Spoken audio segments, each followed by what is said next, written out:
Good afternoon, everyone, and thank you for being here today at another community chats. March is dedicated to colon cancer awareness. And for that, we're going to be talking obviously about how to prevent colon cancer and more specifics about colon cancer.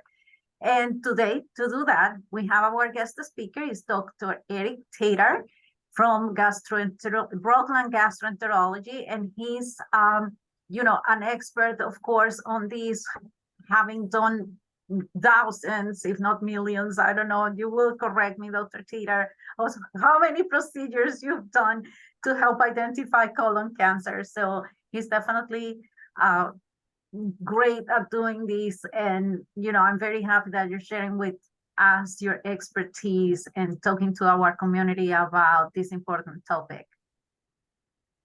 Absolutely. Thank you very much.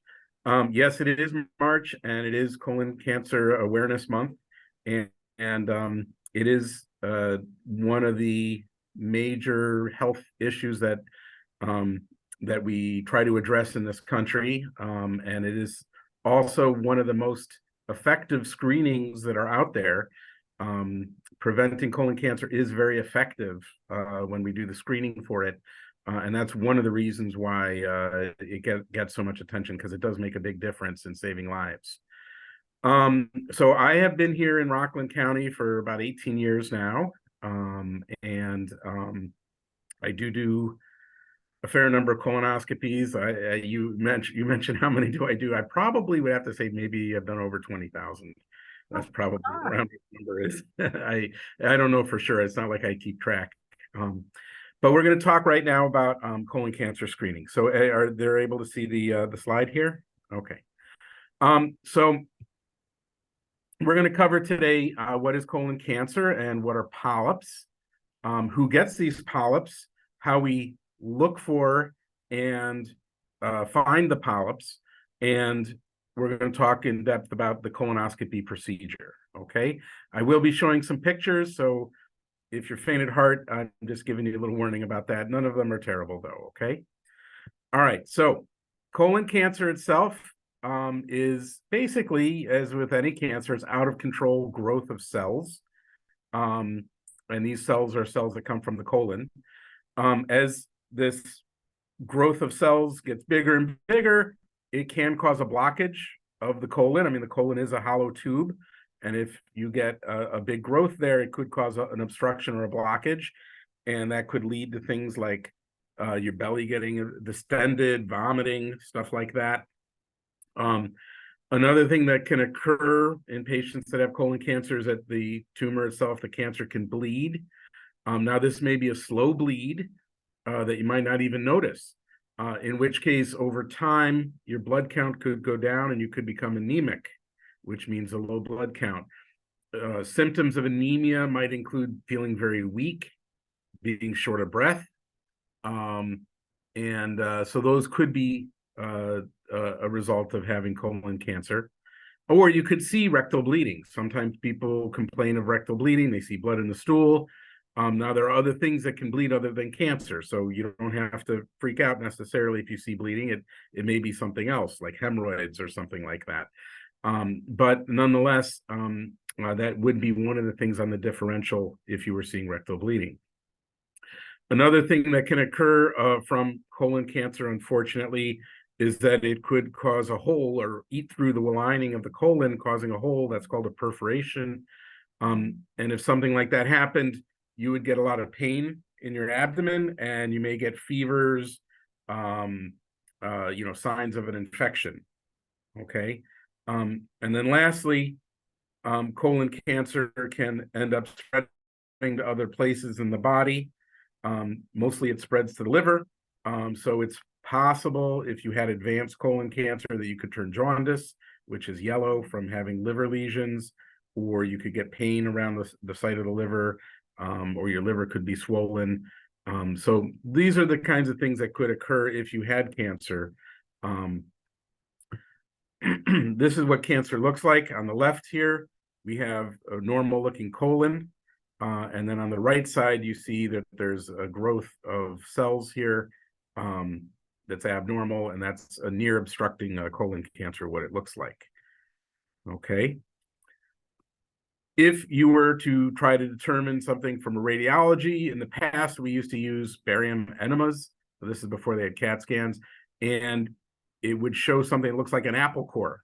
So here on the left, you can actually see an apple, and then just the image right next to it, you can see what's called an apple core lesion. You can see this on a CAT scan as well, an apple core lesion, but this would be what you would see on imaging studies of the colon that would indicate that there's a tumor or growth or cancer there.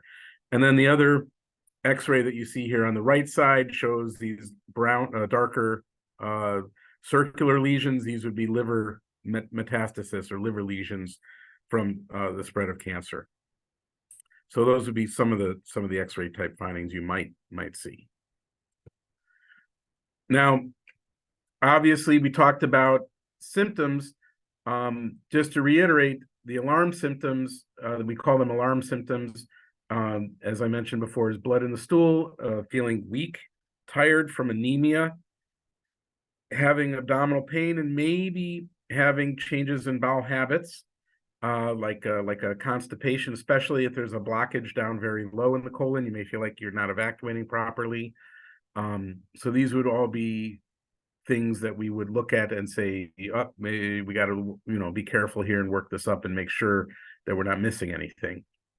But the truth is, though, that many cases, probably most cases of colon cancer don't have early symptoms. So cancer can definitely develop in the colon without any symptoms whatsoever and take people by surprise until it gets really, really big and spreads. So that is one of the issues. And of course, one of the reasons that screening is so important, because you're able to pick things up before they become a problem. Now, the thing is this: most cancers, almost all cancers, to be honest, come from polyps.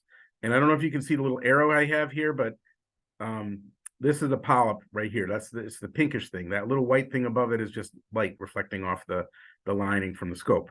But this little round ball is a polyp that's in the colon. And these polyps, they're fairly common. They grow slowly, so that they start off as a little bump.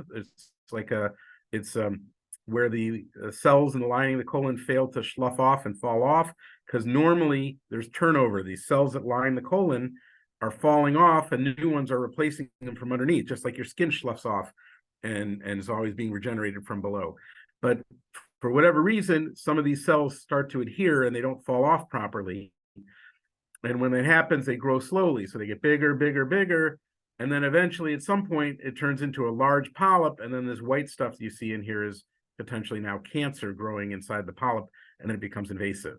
So this process takes many years. It could take 5, 10, maybe even 15 years for one of these polyps to transform into cancer and get bigger slowly.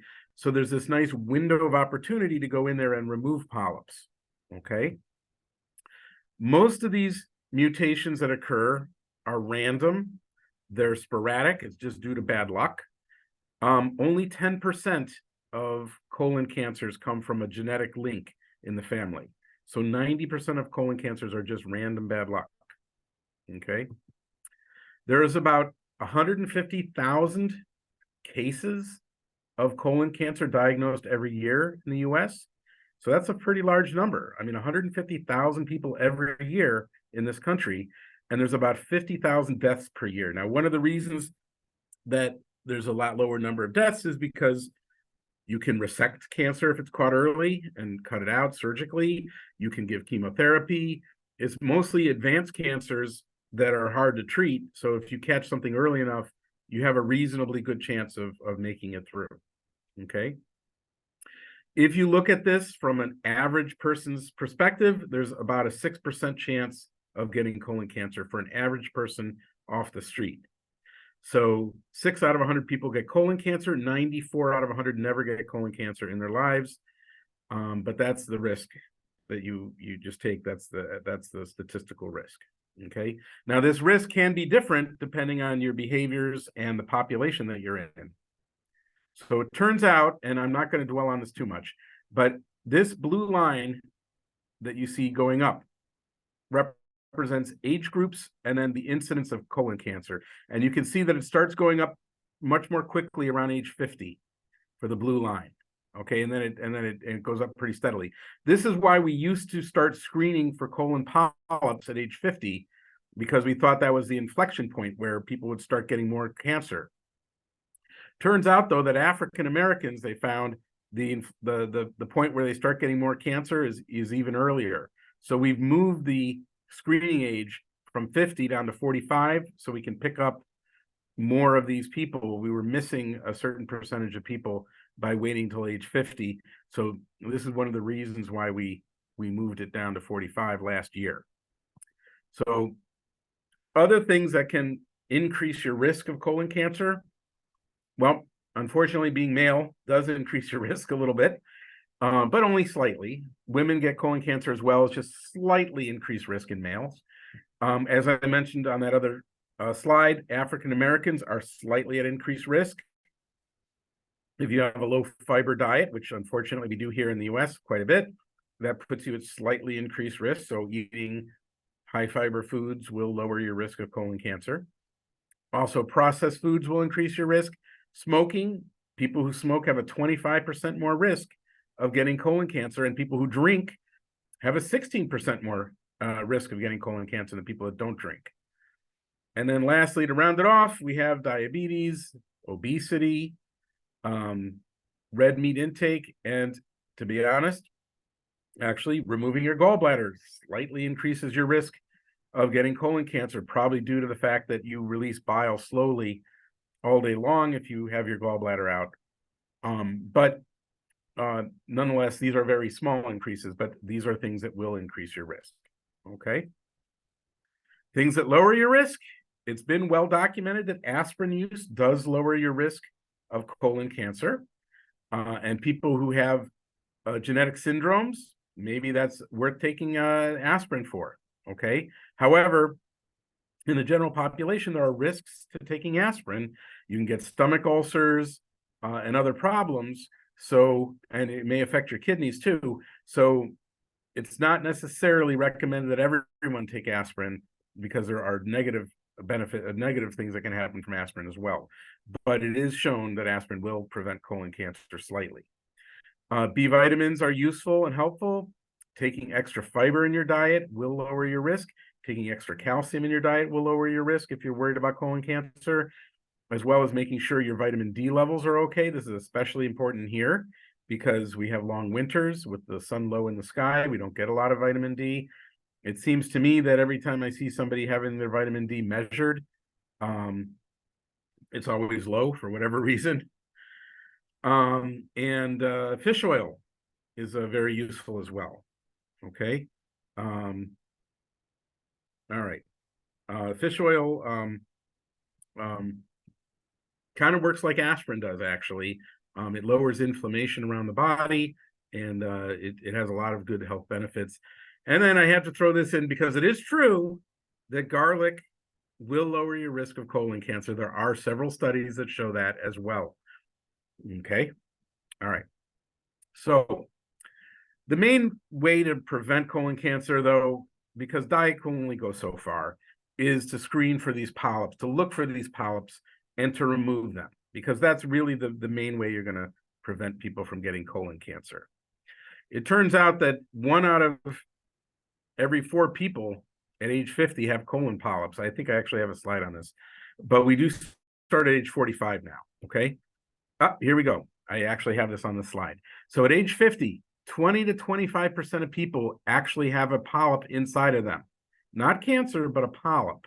Maybe a small, tiny polyp, but that's statistically what we find. 1 in 4 people have a polyp in them at age 50. Age 45, the new screening age, it's down to about 15%. So not 25%, but 15% will have a polyp.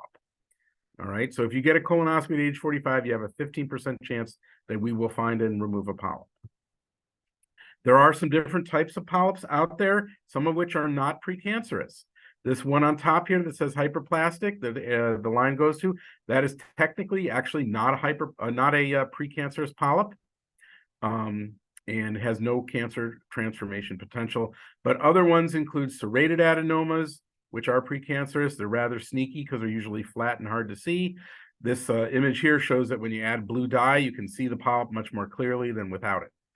And then the traditional polyp that we normally remove and find are called tubular adenomas. These are the main type of polyps that we find that are precancerous. Now, how do you detect finding a polyp? Well, we all know that colonoscopy is part of the equation here, and it is the gold standard, the main and best method for finding and removing polyps. However, there are some other methods. So what I'm going to talk about now are what some of these other methods are, so you know what they are, so you know what your choices are here, okay? First off is the FIT test, the FIT test. This stands for fecal immunochemical test. And it looks for minute, small amounts of blood in the stool. And it's recommended that you get one of these every year by your primary doctor, supposedly. That would be fine, or a GYN, or anybody. And if it shows that you have a tiny, small amount of blood in the stool, that could be an indication that there's something going on. Now, this blood could be from a polyp in the colon, but it could also be from ulcers in your stomach, gastritis in your stomach, something like that too. So it doesn't tell you where the blood is coming from in the intestinal tract. It just says that there is something that has small amount of bleeding. Okay, and these polyps, especially as they get bigger, they do bleed slightly on and off. So this may be a way of picking that up. This is an easy test to do. You can do it at home and send it in. You can have the doctor do a finger rectal exam and then test it for the blood right there in the office. It only costs $17. But the problem with it is, if you're looking for polyps, it only has a 20% chance of finding a polyp that's 1 centimeter in size. So it's not a perfect test, but it is a way of picking up stuff, okay? For a polyp that's bigger than 1 centimeter in size, which is, a centimeter is about that big, it may be more sensitive than 20%, okay? You can also do it in this form. This is a slightly different form of the fecal occult blood test, where it goes onto a little card and you add droplets of water and the card turns blue if it detects minute amounts of blood. It's the same kind of test. It's just a little different mechanism on it. Okay, you may have seen these tests. Oftentimes we'll give them to patients for doing at home and mailing them in. Okay. Now, a fancier version of this is the Cologuard test, which is on the airways. I'm sure everyone here has seen commercials for it.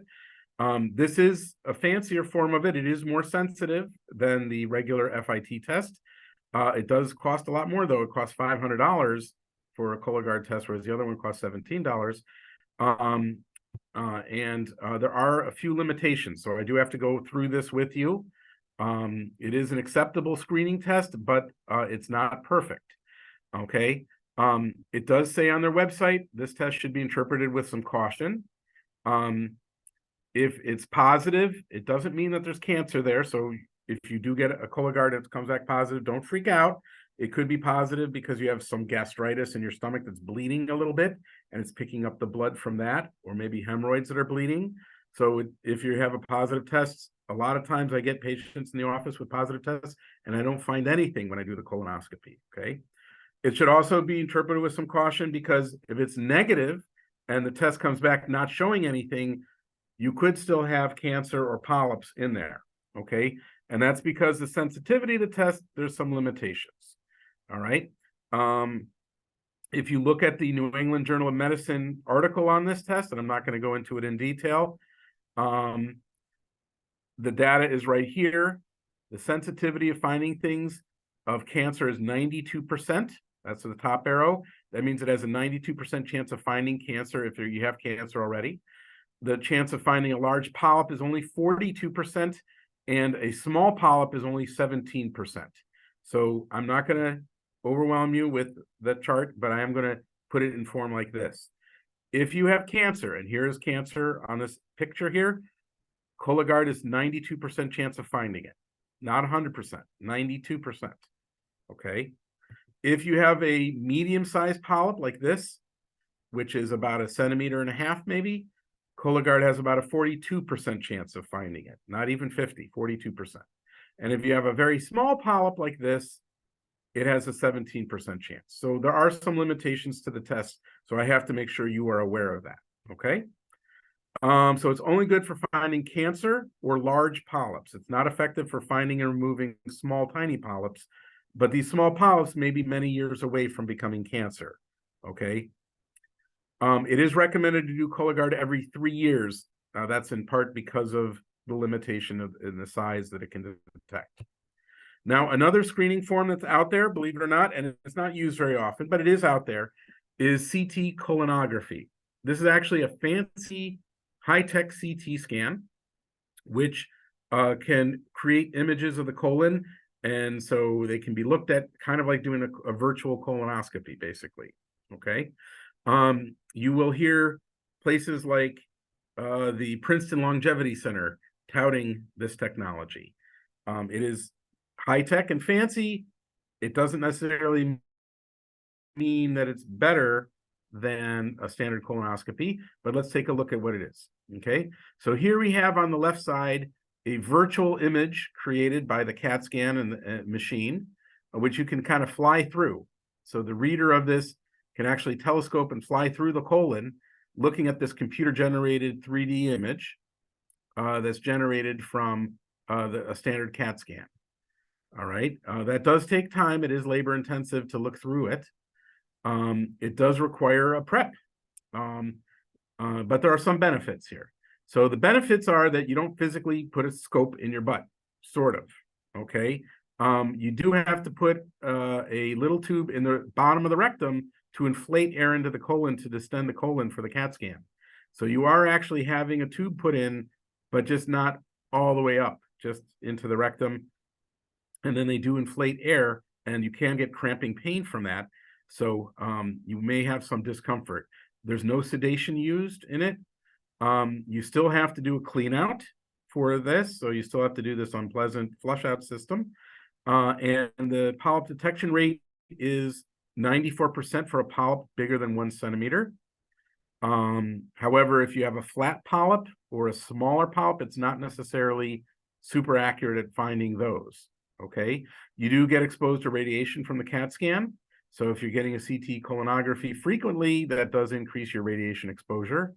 And if something is found, it cannot be removed. You'd have to re-prep and come back in for a colonoscopy.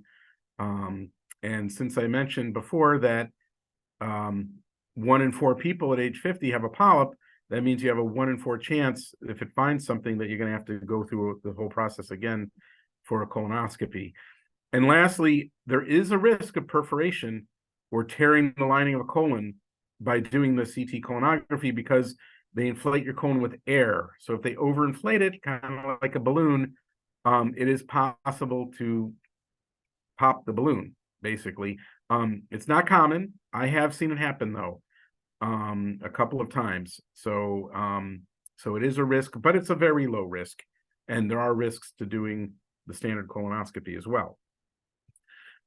Lastly, before we get into colonoscopy, I do want to talk about one other modality. This is more available in Europe than here, but it is the pill cam. It's not super accurate, but if somebody cannot withstand anesthesia, get a colonoscopy, get a procedure, it is an option that's certainly better than nothing in certain circumstances, okay? And I have done this test in patients with severe lung disease. They couldn't get an anesthesia or a colonoscopy, and we thought something was going on, and we wanted to see what was going on. So this is a small plastic pill that takes pictures, makes a movie. It activates when it reaches your colon. Your colon has to be cleaned out, just like in a regular colonoscopy, and it has to be distended with a lot of fluid. Otherwise, if it's collapsed, you can't see things very well. So you do have to drink a lot with this. But it does provide a movie of the colon, and if there's something significant going on in there, it may pick it up. Again, you cannot remove anything, take biopsies, do anything interventional, but it will give you an image of what's going on there. Typically, this pill cam system we use for small intestinal lesions, not the colon lesions, because the small bowel is a lot narrower. It doesn't have to be distended in the same manner, and you cannot reach most of the small bowel with a TV scope because it's too long. The small bowel is 25 feet long, so there's no such thing as a 25-foot scope. it's a good system for looking for things in the small bowel, less good for the colon, but it can be used for that, okay? And now we get to the gold standard, what we mentioned before, and that is colonoscopy. Now, a colonoscopy is a flexible, thin rubber tube with controls on it that we put in the rectum. Unfortunately, there's no way getting around that. And we manipulate it and move it up until we get to the end of the colon, which is called the cecum, which is right there where the appendix is and where the small bowel attaches. The colonoscope, which is seen here on the left, has a number of knobs on it, which we can use to control the direction of the scope and things like taking pictures. There are different ports in the scope which allow you to put through an instrument that you can take biopsies with or put a snare around things. There are ports through the scope through which water is flushed, so we can flush things off. We can suction things through and irrigate them. There's a light source. It's quite an interesting instrument, and this is more definitive. It is the best method for detecting small polyps, provided that the prep is good. And of course, we're able to remove the polyps right there and then while we're doing the procedure. So that is a huge benefit because we're therapeutically able to take the polyps out. Of course, we make you sleepy for this. So you're perfectly comfortable. In our office, we have an anesthesiologist that comes, and it is their job to make you comfortable and sleepy for it. My job to do the procedure. Technically, you don't have to be made sleepy for this, but I would certainly recommend it. It's not comfortable to have the scope put in. But I will mention, though, that some people have elected not to be made sleepy for it, and about half of those do just fine with the procedure. The other half definitely wanted to be made sleepy by the time the procedure was underway, okay? So occasionally I do get somebody and they're like, I don't want to be made sleepy, and I'll do the procedure on them and they're fine. But most of the time, being made sleepy is a good idea here, okay? Some other countries, they don't generally make you sleepy so often. So here in the US, we tend to promote using anesthesia for this.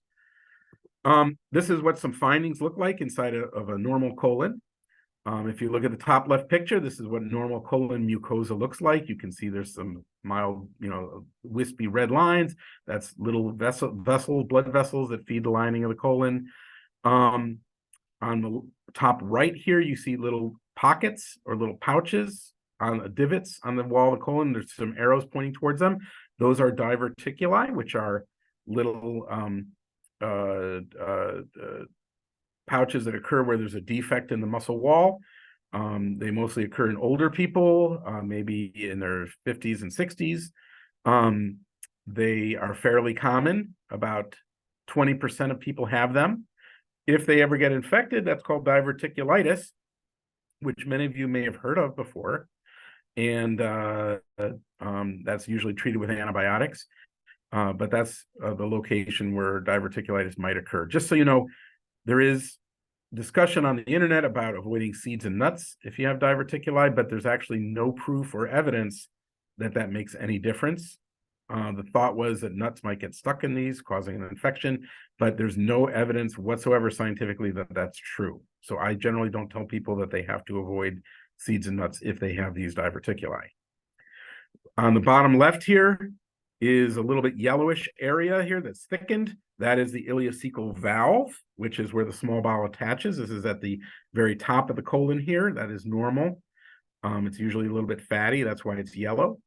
And the bottom right is the appendix. This is what the appendix looks like from the inside. Okay. Even if you've had an appendectomy and you've had your appendix out, you're probably still going to have a tiny little bit of a divot there left. They don't remove the entire appendix. They usually remove the half or more of the appendix. So even if you've had your appendix out, you may still have this little divot area that you'll see on a colonoscopy. Okay. Now, polyps. So here we have on the right side a small polyp. Maybe this is about 4 or 5 millimeters in size, looking at it. And you can see that I have that white thing with a little metal loop there that I'm going to put around it to snare it off. That's a snare. We basically put that lasso around it, and then we use cautery, electrical cautery, to burn it off. And then we collect the specimen through the scope, and we send that off to pathology. You can see on the left shows a cartoon image of putting a snare around a polyp to remove it. Okay, so that's the main method by which we remove polyps. We can also grab them with the forceps and burn them off that way as well. Now, to see a polyp, you have to be clean. So this is really important here. Okay, you can see the colon on the left side, very clean. I can see everything in depth very well. Colon on the right side, person is not cleaned out. This is a problem. I can miss stuff, okay? I can miss polyps. It's hiding underneath the liquid there. I may not be able to suck out the liquid adequately with the scope. Maybe it's too thick to suck out. So if you get a colonoscopy ever, please be careful about following the instructions and taking the clean out. Most of the time, a clean out is going to be clear liquids, which are see-through liquids like apple juice, iced tea, lemonade, ginger ale, even chicken broth, as long as there's no rice or noodles or vegetables in it, is a clear liquid. So you should only be on clear liquids the day before the procedure. You can still go to work the day before the procedure. You just have to be on the liquid diet, okay? But then the evening before, maybe starting around 6 p.m. at night, is when you're going to take some kind of a prep that's going to flush out the system, cause diarrhea, and get everything out of there so that we can see the lining clearly, okay?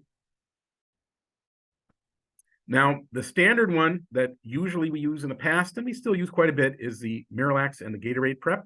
It consists of 1 full bottle of Miralax. This says 4.1 ounces, but it's actually 8.2 ounces, so it's twice that amount that we usually use for this, along with 3 bottles of Gatorade, or 96 ounces of Gatorade. You mix the powder in with the Gatorade, and you have to drink maybe a cup of it every 15-20 minutes until you're finished. That could take about 3 hours. So you start around 6 o'clock, you end around 9:30. Sometimes it can make you a little nauseated, so you may have to slow down the prep, and certainly it's going to cause a lot of diarrhea. The Miralax powder causes it so you don't get any absorption. So if you had heart failure or you had renal issues, dialysis, anything like that, this is perfectly safe. You're not going to get fluid overloaded with this prep. Other alternatives could include the liquid Suprep bowel kit instead of the powder and the Gatorade. It's a liquid that you drink, and it comes in a pill form as well, which is actually my favorite one. It's the easiest one out there. Okay, you do have to take a lot of pills though. Each of these 2 bottles contains 12 tablets. So you have to do 1 round of 12 tablets with 3 cups of this liquid. It's just regular liquid. It's just water. And then a little later, or maybe even the morning of the test early, you're going to take the second bottle of 12 tablets, again with 3 glasses of this liquid. All right, so the colonoscopy itself, fortunately, is only 15 to 20 minutes. It's not a long procedure. We already mentioned about anesthesia.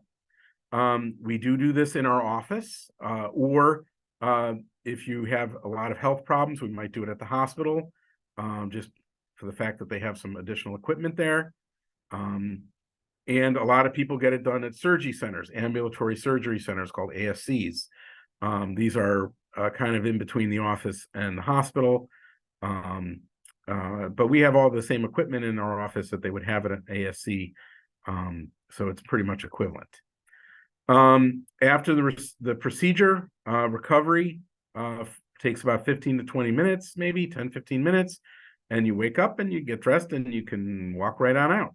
Okay, you cannot drive though right after getting a anesthesia. You have to wait a while. Now, most anesthesiologists are going to tell you to wait until the next morning to drive the next day, but I think after 8 to 10 hours, there is no residual anesthesia left in your system. Okay. After the procedure, all the polyps that we took out, if we find any, they're sent for pathology. They may take a couple of weeks for the biopsies to come back. I usually call people within 2 to 3 weeks. after the procedure with the results. If we don't find any polyps for regular screening purposes, you're good for 10 years. Okay, that's the current guidelines. One colonoscopy every 10 years if there are no polyps. That also depends on whether there's a family history of cancer or anything too, but generally, if there's no family history, no polyps, 10 years. If we find one or two small polyps, I may say to come back in 5 years, okay? And you can have whatever you want to eat when we're done. Filet mignon, lobster, whatever you want, okay?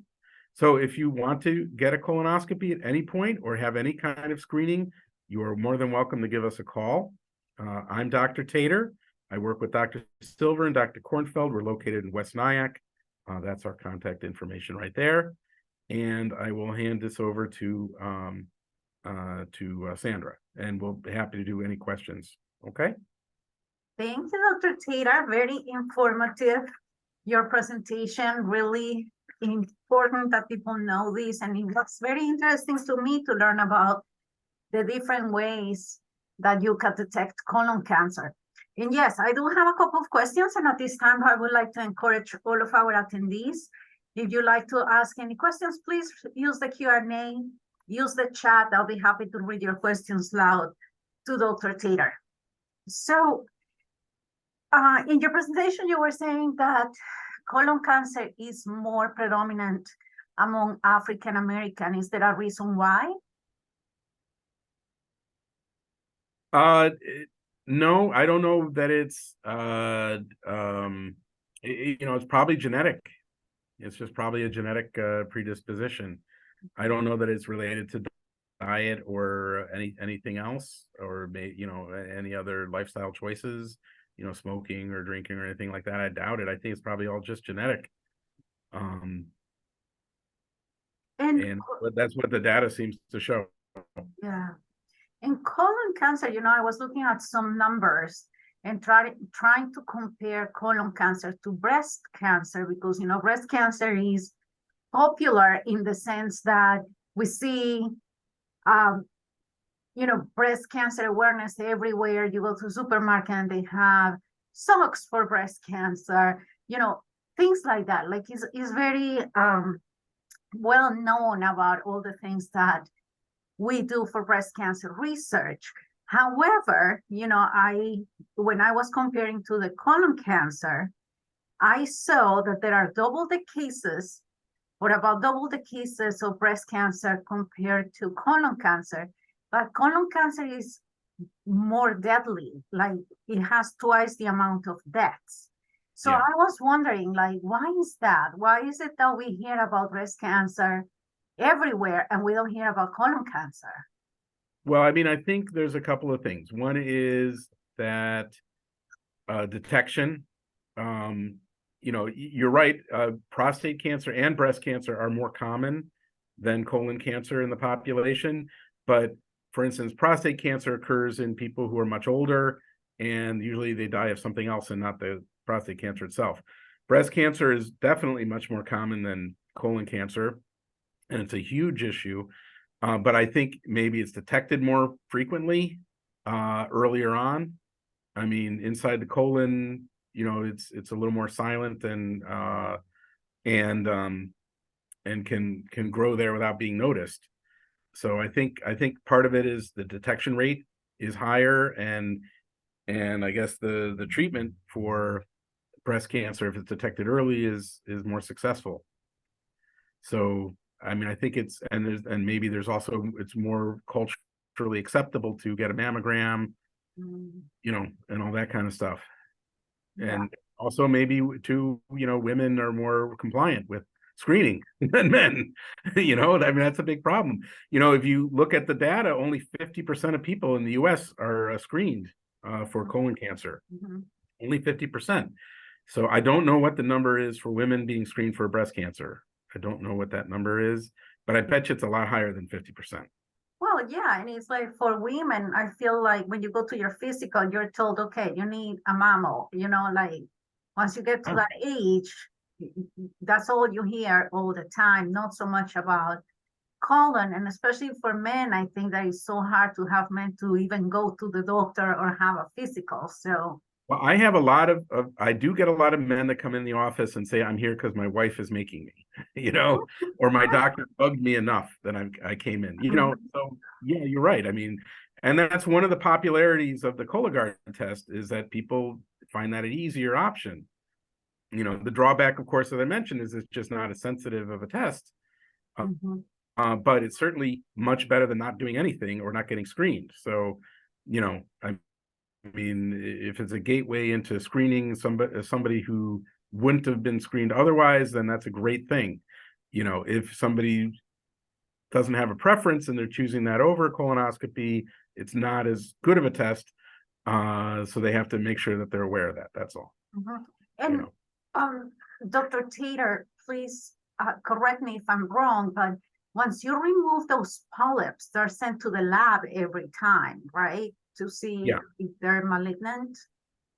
Yeah. Well, we can see whether they're precancerous. I mean, sometimes you'll get a polyp that's small and you will actually see cancer in the tip of the polyp. Occasionally you do. But most of the time they're still precancerous. So a tubular adenoma is the main type of polyp that is not cancer yet. It is a precancerous growth. And we do that to document what it is. I mean, I guess we could look at it and say, yeah, that's a tubular adenoma and throw it away. But but I guess, the standard of care is that we do send it in and so it gets documented and officially and all that kind of stuff.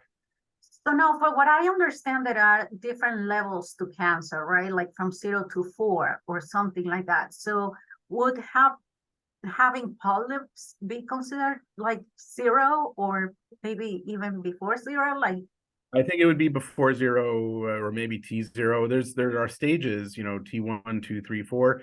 That involves like growing into the wall of the colon, and then T1 might grow into the wall of the colon but not spread anywhere. T2 means that it's like, it's spreading to other areas through the lymph nodes. T4 means it's spreading to other organs. So, I mean, I because it's not technically cancer, the polyp, I don't know that you would apply that scoring to it. But T0 would be cancer in situ, I guess, which would be, let's say you had a large polyp that was 1.5 centimeters in size or something maybe about this big in the colon. And on the very tip of that was actual cancer cells. They could see on the biopsy that these cells were now had the features of cancer. But it hadn't spread anywhere. It was still isolated on the tip of the polyp. That would be a T0. and then you remove it, and then you're not even T0 anymore, right? Because Yeah, if you remove it on the tip and you remove it, that's treated. You don't need anything else. You don't need resection. You don't need chemotherapy, nothing like that. The only way you would need something else is if it was invading the stalk of the polyp or spreading outside the confines of the polyp. and I think that that's very important. Yeah, sorry.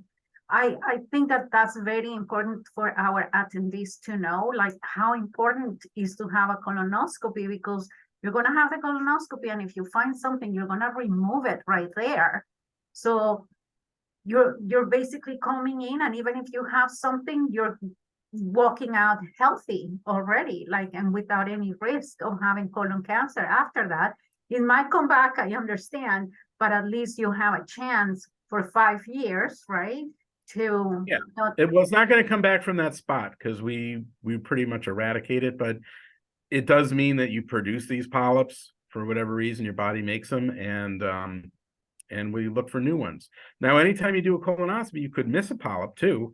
They've done studies where they had somebody get a colonoscopy 3 or 4 times in a row. Nobody removed anything. So they documented where everything was, and they sent it to another GI doctor 3 weeks later, and they got another colonoscopy, and they wanted to see whether all these GI doctors found the exact same spots or whether there was differences, every time that they went. So it turns out 3 to 5% of polyps are missed. So for every 100 polyps that are there, 3 of them are missed by the GI doctor, either because the prep isn't good enough and maybe they're like hidden underneath some spooge or whatever, you just can't see it, or maybe they're behind a fold, and just the way that the colon was looked at, you just can't see behind the fold so easily. So 3 to 5% of polyps are missed. So if you get a colonoscopy and I take out a polyp or two, and you come back in 5 years, you'd have to assume that the polyp that was missed, you may see it this time. So, so that's a good thing in that regard too. That's actually one of the reasons, in my own personal opinion, I think that the 10-year thing is a little long. Yeah. If it were me, I would say do a colonoscopy at age 45, do another one 5 years later at 50, then do it every 10 years. That would, if it was me, I would say that, because this way, if something was missed, you pick it up the second time, and then you're good once you've had 2 colonoscopies to do it every 10 years after that. Personally, I would have done that, but I'm not the guy who makes the the The rules. rules, yeah. So we have a question and a comment here. My father passed away from colon cancer. I have had colonoscopies every 10 years since I was 45. The last one showed a polyp. Now I have to have one every 5 years. Does it mean that I am genetically predisposed to get colon cancer? I am African American. Okay, so here's the thing. So some of this depends on the age at which, and I'm sorry to hear that your father had colon cancer, by the way. I'm sorry to hear that, but some of it depends on the age of the relative. Okay. If you have a first degree relative, such as a parent or a sibling that had colon cancer, that does make you at higher risk. And but the age at which they were diagnosed is important. So if the age was under age 60, that means that you are definitely at a higher risk and should have a colonoscopy every 5 years regardless. If they were older, let's say your father had colon cancer, but he was 80 years old at the time, you're not necessarily at any higher risk than anyone else. Okay. So the guidelines, if you look at the official guidelines, you start at age, if you have a first degree relative right now on the guidelines, you start at age 40, actually, not 45. If you have a first degree relative, or if you have 2 second degree relatives, 2 grandparents or 2 cousins, you also start at age 40. And then you do it either every 10 years. If the age of the person with the cancer was above 60, you still can do it every 10 years. Or if the age of the family member was below age 60, then you should do it every 5 years. That's what the guidelines say, if you look at the actual guidelines. Okay. And I wouldn't be worried about getting genetic testing unless there were multiple family members with cancer. In fact, the insurance companies probably will not accept a genetic test unless you have 2 or 3 members in the family with colon cancer or related cancers. Now, some cancers like breast cancer, ovarian cancer, and pancreatic cancer do have genetic links to colon cancer. There is something called Lynch syndrome, which people can get any of those: breast, ovarian, pancreatic, or colon. So if you have multiple family members with breast cancer or multiple family members with pancreatic or ovarian cancer, then yes, that would be an indication for getting genetic testing to see if you have a genetic predisposition, a mutation in one of these genes that can trigger cancers. And they're not just colon cancers, cancers in other parts of the body as well. Other things that are high risk for colon cancer, something called Putz-Jaeger syndrome, which is this condition where you get all these little freckles all over your face and around your mouth.